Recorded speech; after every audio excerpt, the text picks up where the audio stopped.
अंधेरा खजाना। अजय और उसके दोस्त सुरेश ने सुना था कि गांव के पास एक पुराना हवेली है जिसमें एक खजाना है। जो कोई भी वहां जाता है वह खजाना पा सकता है। उन्होंने तय किया कि वह वहां जाकर खजाना खोजेंगे। हवेली अजय के गांव से कुछ दूर पड़ा हुआ था। जब वहां पहुंचा तो वह देखा कि हवेली की दीवारें टूटी फूटी हो रही थीं और वहां कुछ अजीब आवाजें आ रही थीं। सुरेश और अजय ने धीरे धीरे हवेली के पास जाकर देखा कि वहां एक पुरानी किताब रखी हुई थी। किताब में लिखा था, जो भी इस खजाने को चाहता है उसको 3 प्रतिष्ठान को पूरा करना होगा। प्रतिष्ठा एक अजीब चीज थी जो वहां रखी गई थी। सुरेश और अजय ने तय किया कि वह उसे पूरा करेंगे।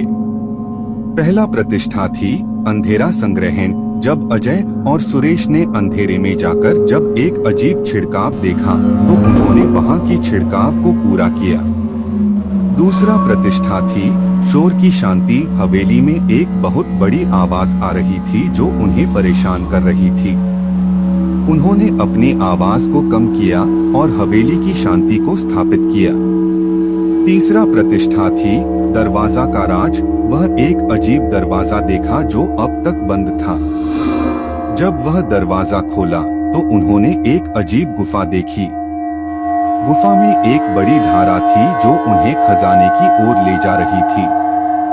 धीरे धीरे वह गुफा और अधिक अंधेरे में जा रहा था। अजय और सुरेश को लगा कि वह खो रहे हैं, लेकिन फिर भी वह गुफा में आगे बढ़े और एक बड़ी कमरे में पहुंचे जहां एक बड़ा खजाना था। जब अजय और सुरेश ने खजाने को खोला तो उन्होंने देखा कि वहां एक पुराना गदा और एक चांदी की मूर्ति थी। लेकिन जैसे ही वह खजाने को छुआ तो एक अजीब आवाज आई, तुमने मेरी संपत्ति छीन ली, अब तुम्हें इसका जरूरत होगा। अजय और सुरेश ने डरकर वहां से भागने की कोशिश की, लेकिन उन्हें बाहर निकलने का रास्ता मिला। वह घर वापस आए और समझे कि वहां जाने का फैसला गलत था। वह और सुरेश ने गांव के लोगों को वहां की घटना बताई और सभी ने तय किया कि वहां कभी जाने का निषेध किया जाए।